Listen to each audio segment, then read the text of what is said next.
உறவுகளுக்கு வணக்கம். நான் உங்க பட்டிமன்ற பேச்சாளர் காரைக்கால் யோகதர்ஷினி. வரப்போற நவம்பர் 7ஆம் தேதி, அதாவது வர வெள்ளிக்கிழமை அன்னைக்கு முழுக்க நம்முடைய டெல்டா பகுதியில படமாக்கப்பட்ட மிஸ்டர் டெல்டா கிரியேஷன்ஸ் வழங்கும் கிறிஸ்டினா கதிர்வேலன் படம் பாத்தீங்கன்னா தமிழ்நாடு மட்டும் இல்லாம கேரளா, கர்நாடகாலையும் எனக்கு ஃபுல்லா பாத்தீங்கன்னா ரிலீஸ் ஆகுது.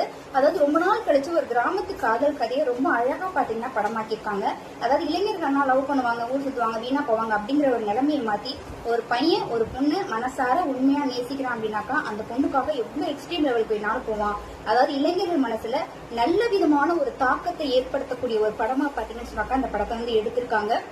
சோசியல் அவேர்னஸ், அதாவது சமூகத்துக்கு தேவையான, இளைஞர்களுக்கு தேவையான நல்ல நல்ல கருத்துக்களையும் சிந்தனைகளையும் பாத்தீங்கன்னா அந்த படத்துல கொடுத்திருக்காங்க.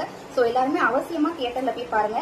டிக்கெட்ஸ் பாத்தீங்கன்னா இப்பயே உங்களுக்கு புக் மை ஷோஸ்ல வந்துட்டு ஓபன்ல இருக்கு. சோ நீங்க ஆன்லைன்ல அழகா இப்பயே நீங்க வந்து டிக்கெட் புக் பண்ணலாம். நவம்பர் 7ஆம் தேதி எல்லாருமே தியேட்டர்ல போய் படத்தை பாருங்க. உங்களுடைய ஃபீட்பேக்கை நீங்க கமெண்ட்ல சொல்லுங்க. தேங்க்யூ.